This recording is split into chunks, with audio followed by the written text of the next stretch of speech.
Halo para pecinta manhwa dan manga dimanapun kalian berada. Selamat datang di channel ini. Semoga sehat selalu dan sukses buat kalian. Tidak perlu berlama-lama lagi, kita gaskan pembahasannya. Let's go.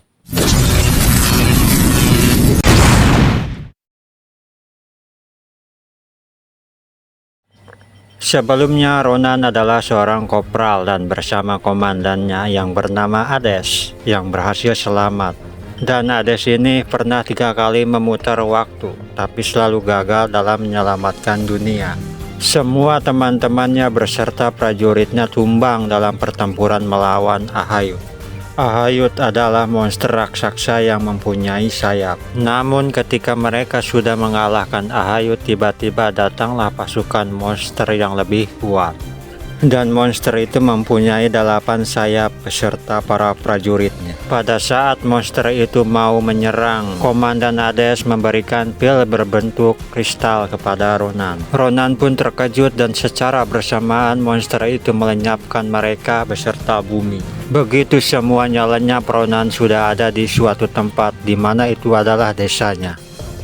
Dan itu pembahasan video yang kemarin admin post ya. Oke, kita lanjut coy sambil ngopi. Tapi jika ada saran bolehlah komen di bawah. Nah, setelah Ronan kembali ke masa lalu, dia teringat pesan dari komandannya. Pada waktu itu Komandan Hades menyuruhnya untuk masuk ke sebuah akademi ternama. Dan akademi ini berisikan orang-orang hebat beserta para kesatria kerajaan. Lalu Ronan pun tersenyum mengingat juga kakaknya, yang mana kakaknya ini meninggal saat peristiwa perang besar melawan monster.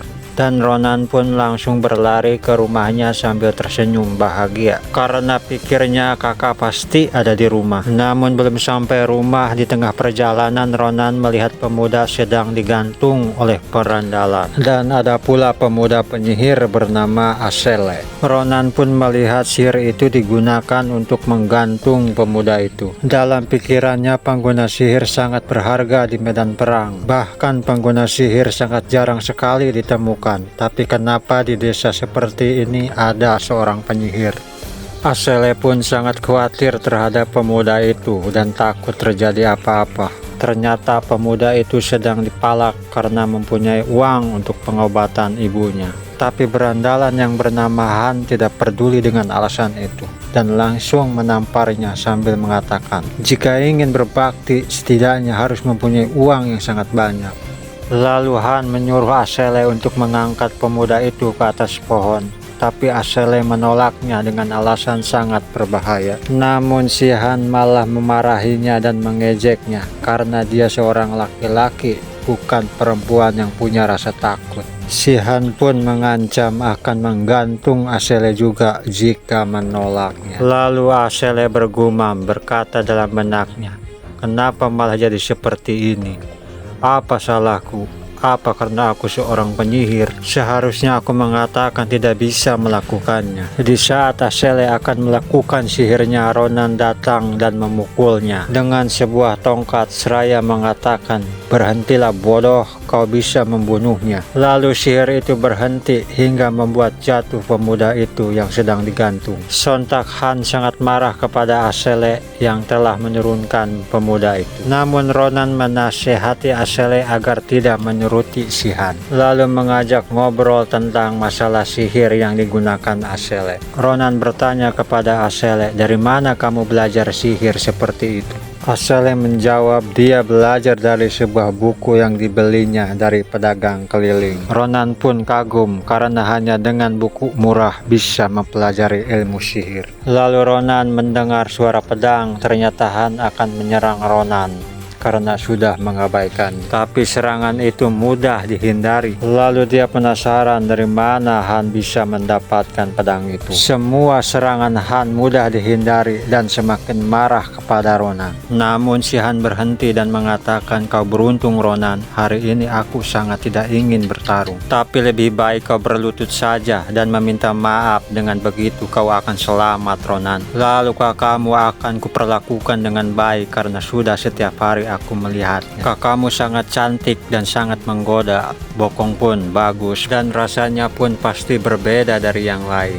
Lalu dengan seketika Ronan menebas ke arah Han dan membuat telinganya lepas bersama pedangnya secara bersamaan. Si Han begitu kesakitan sambil memegang dengan kedua tangannya, dan teman-temannya pun terkejut melihat kejadian itu. Lalu Ronan mengatakan, "Hati-hati kalau kau bicara, bangsat sialan. Apa kau sudah bosan hidup di sini?" Wajah memerah, mata melotot, dan urat di lehernya mengencang karena begitu marahnya kepada si Han. Semuanya hanya bisa terdiam melihat Ronan semarah itu, hingga memutuskan telinga Han hanya dengan tongkat saja. Ronan pun membentak mereka, "Apa yang kalian lihat? Apa kalian menikmati apa yang kalian lihat sekarang ini?" Lalu Ronan menendang Han dan mengancamnya, "Pergi dari sini sebelum kesabaranku habis, dan tinggalkan semua barang-barang berharga kalian di sini." Mereka pun dengan terpaksa menuruti Ronan dan memberikan uang itu semua kepada pemuda itu. Dia sangat berterima kasih kepada Ronan, tapi uang itu melebihi apa yang dia punya. Namun Ronan hanya mengatakan, "Ambil saja semuanya, karena kau lebih membutuhkan. Tenang saja, kau akan aman, mereka tidak akan mengganggu kamu lagi," ucap Ronan. Asele pun meminta maaf kepada pemuda itu dan menyesal. "Seharusnya dia tidak melakukan itu meski diancam Han," ucap Asele.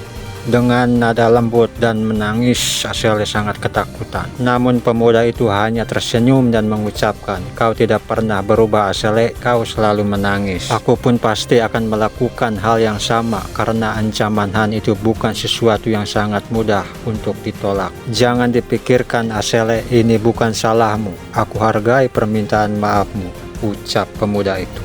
Setelah semuanya beres, pemuda itu pun pergi. Namun Ronan melirik ke arah Asele dengan tatapan yang mencurigakan. Ronan beranggapan Asele tidak seburuk itu ternyata.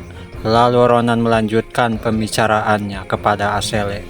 "Hei, bagaimana masalah sihir barusan?" Asele pun kaget, ternyata Ronan tidak lupa dengan apa yang dia katakan. Tapi Ronan tidak banyak cukup waktu untuk membahas itu. Lalu Ronan menyuruhnya untuk bertemu 4 hari lagi di tempat itu juga. Belum sempat bertanya, Ronan langsung pergi dan mengatakan, "Nanti kau tahu. Tapi jika kau tak datang, kau pasti akan menyesal, Asele." Asele ketakutan dengan ancaman Ronan. Berselang waktu, akhirnya Ronan tiba di rumahnya. Dan dia pun membawa bunga karena kakaknya sangat menyukainya. Ronan mendapatkan bunga itu di sepanjang perjalanannya. Tapi Ronan merasa ini terlalu lebay dan akan membuangnya. Pada saat itu pun pintu rumah terbuka dan ternyata kakaknya sambil berkata, "Ronan, ternyata kau pulang kembali." Lalu Ronan pun terkejut karena selama menjadi prajurit dan sampai menjadi komandan, dia ingin sekali melihat kakaknya walaupun sudah meninggal. Ronan pun bingung apa yang seharusnya ia katakan kepada kakaknya saat ini. Apakah harus mengatakan, "Aku rindu kakakku"? Tapi yang bisa kukatakan hanyalah, "Kakak, aku pulang." Lalu kakaknya pun tersenyum melihat adiknya pulang membawa bunga. Padahal Ronan adalah anak yang tidak suka diatur dan pergi keluyuran. Lalu mereka masuk dan makan bersama kakaknya yang bernama Iril. Dan kakaknya sangat bahagia mendapatkan bunga dari Ronan. Terlebih kakaknya tahu Ronan sangatlah dingin. Ronan pun sangat senang melihat kakaknya sebahagia itu. Kakaknya pun bertanya, "Adikku yang imut, apa ada yang kurang makanannya?" Di saat itu pun Ronan bertanya, "Usia kakak sekarang berapa?" Kakaknya hanya menjawab, 22 tahun. "Kau kenapa lupa dengan usiaku?" ucap kakaknya. Ronan hanya mengatakan, "Hanya lupa saja kakak." Namun Ronan langsung berpikir, berarti jika usia kakaknya 22 tahun, perang itu akan terjadi 10 tahun lagi. Dan para monster datang dan menyerang, semuanya menjadi hancur. Ronan sambil memegang kepalanya. Sontak kakaknya khawatir, "Ronan, kamu kenapa? Apakah kamu sakit?" Tapi yang terlihat Ronan hanya terus-terusan berpikir. Yang perlu ia lakukan hanyalah melindungi kakaknya dan menjadi lebih kuat. Harapan Ronan hanyalah bisa bersama kakaknya dan melindungi dunia ini. Ronan mempunyai keinginan untuk masuk akademi. Setelah mendengar itu, kakaknya kaget karena senang akhirnya Ronan mau masuk ke akademi. Karena selama ini Ronan selalu kabur dari rumah jika kakaknya membahas soal akademi. Kakaknya begitu antusias kegirangan sambil berlari mengambil sesuatu. Katanya, "Kamu adikku yang pintar, pasti kamu dapat nilai yang bagus dan masuk dalam apapun." Tiba-tiba kakaknya mengeluarkan tong berisikan uang yang sangat banyak. Kakaknya menyimpan semua uang itu hanya untuk pendidikan adiknya. Namun Ronan terkejut uangnya sampai sebanyak itu. Ternyata Ronan menyadari kasih sayang kakaknya terhadap dirinya bukan kaleng-kaleng. Ronan pun mengatakan, "Aku sangat berterima kasih. Ini memang uang yang banyak sekali, tapi masih kurang banyak, kakak." Kakaknya terkejut uang sebanyak itu masih kurang. Lalu kakaknya penasaran, "Akademi mana yang kamu inginkan?" Ronan menjawab, "Sekolah Imperial Akademi Pileon." Kakaknya langsung kaget setelah mendengar Akademi Pileon. Akademi Pileon adalah institusi pendidikan terkenal dan terbaik di Kekaisaran dengan para pengajar terbaik di dunia. Tempatnya para murid-murid dari kerajaan. Status Akademi Pileon sangatlah tinggi, hingga banyak yang menjadi pahlawan. Dari komandan tertinggi Adesan, Swordmaster Sulipan, sang Winter White terlahir di akademi itu. Orang-orang Pileon sangatlah banyak berjasa pada perang pada saat itu. Dan tidak heran komandan Ades menyuruh Ronan masuk ke akademi itu. Tapi kepopuleran akademi itu yang jadi masalah adalah uang yang tidak sedikit.